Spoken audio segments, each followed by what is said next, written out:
जरा सोचिए, एक ऐसी दुनिया के बारे में जो 4000 साल से भी ज्यादा पुरानी हो। एक ऐसी सभ्यता जो मिस्र और मेसोपोटामिया जितनी ही विशाल थी, लेकिन जिसकी कहानी आज भी रहस्यों के धुंध में लिपटी हुई है।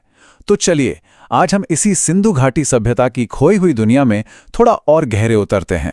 हमारे उपमहाद्वीप की कहानी आप कह सकते हैं यहीं से शुरू होती है। और ये कोई मामूली प्राचीन बस्ती नहीं थी, नहीं, ये तो वो नींव थी, वो बुनियाद जिस पर बाद में आने वाली संस्कृतियों ने अपनी पूरी इमारत खड़ी की।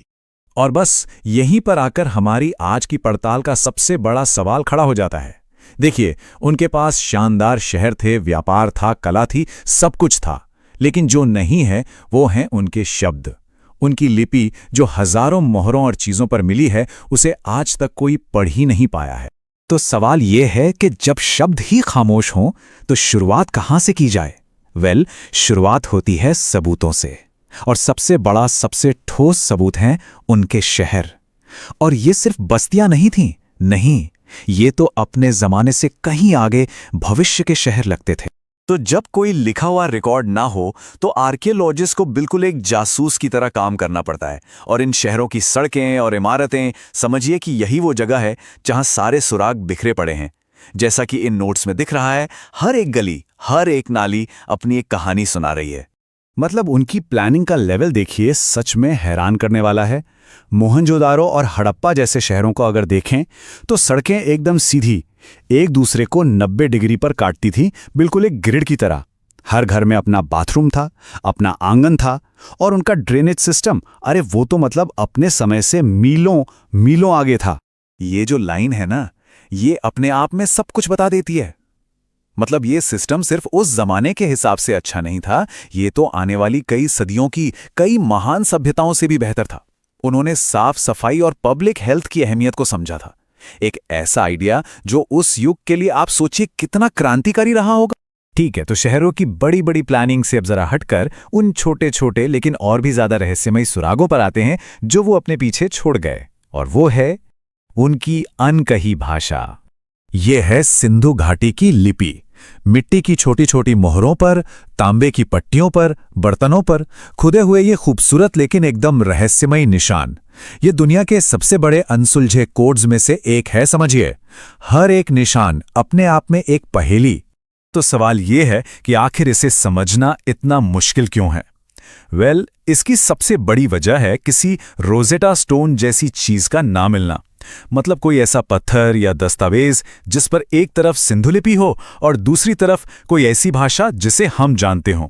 ऊपर से ज्यादातर जो लिखावट मिली है वो बहुत ही छोटी है, औसतन बस 5 निशान। अब इतने से में किसी भाषा का पूरा ग्रामर कैसे समझ आएगा, है ना? अब जब कोई सीधा जवाब नहीं है तो इस खाली जगह को भरने के लिए 2 बड़ी थ्योरीज सामने आती हैं। एक थ्योरी कहती है कि ये भाषा द्रविड़ परिवार से जुड़ी है, मतलब उन भाषाओं से जो आज साउथ इंडिया में बोली जाती हैं। और दूसरी थ्योरी इसे शुरुआती संस्कृत या इंडो आर्यन भाषाओं से जोड़ती है। दोनों के पास अपने अपने तर्क हैं, लेकिन आज तक कोई भी इसे पक्के तौर पर साबित नहीं कर पाया है। अब दशकों तक ये बहस भाषा के एक्सपर्ट्स और आर्कियोलॉजिस्ट के बीच ही चलती रही, लेकिन फिर कहानी में एक नया मोड़ आया, और ये मोड़ आया एक बिल्कुल नए फील्ड से, फॉरेंसिक साइंस से। जी हां, ये नया सुराग किसी मिट्टी के बर्तन या मोहर पर नहीं मिला, ये छिपा था इंसानी डीएनए के अंदर। और इसने हड़प्पा के लोगों की पहचान और उनके खात्मे को लेकर जो पुरानी कहानियां थीं, उन सब पर एक बहुत बड़ा सवालिया निशान लगा दिया। तो हमारी कहानी का ये नया चैप्टर शुरू होता है हरियाणा के राखीगढ़ी से। ये अब तक खोजा गया सबसे बड़ा हड़प्पा साइट है, और यहीं पर आर्कियोलॉजिस्ट को मिले कुछ कंकाल जिनमें हजारों साल बाद भी प्राचीन डीएनए बचा हुआ था। समझिए कि इतिहास का एक टाइम कैप्सूल हाथ लग गया था। और इस डीएनए ने जो बताया वो सच में चौंकाने वाला था।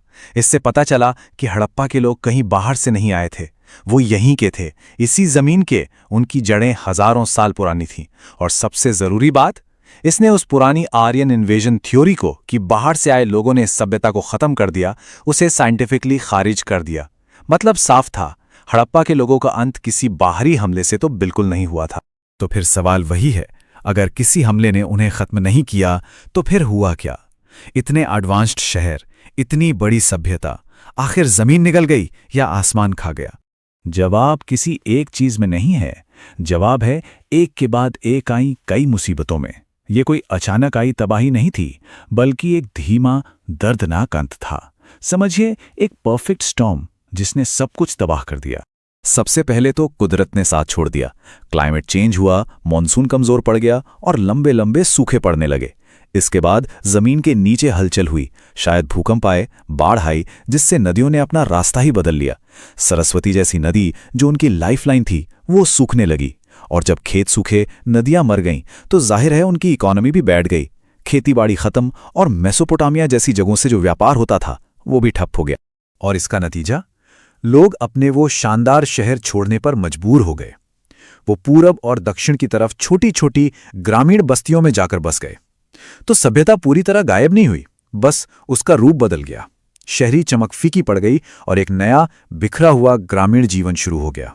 तो देखिए, राखी गढ़ी के डीएनए ने एक बहुत बड़ा रहस्य तो सुलझा दिया, लेकिन साथ ही कई नए सवाल भी खड़े कर दिए हैं। उनकी भाषा आज भी एक अबूझ पहेली है। हम उनके समाज के बारे में आज भी कितना कम जानते हैं। तो असली सवाल यह नहीं है कि जमीन के नीचे और क्या क्या दबा है। असली सवाल यह है कि जिस दिन हम उनकी भाषा को पढ़ पाएं, उस दिन जो राज खुलेंगे, क्या वो हमारे अपने इतिहास को देखने का नजरिया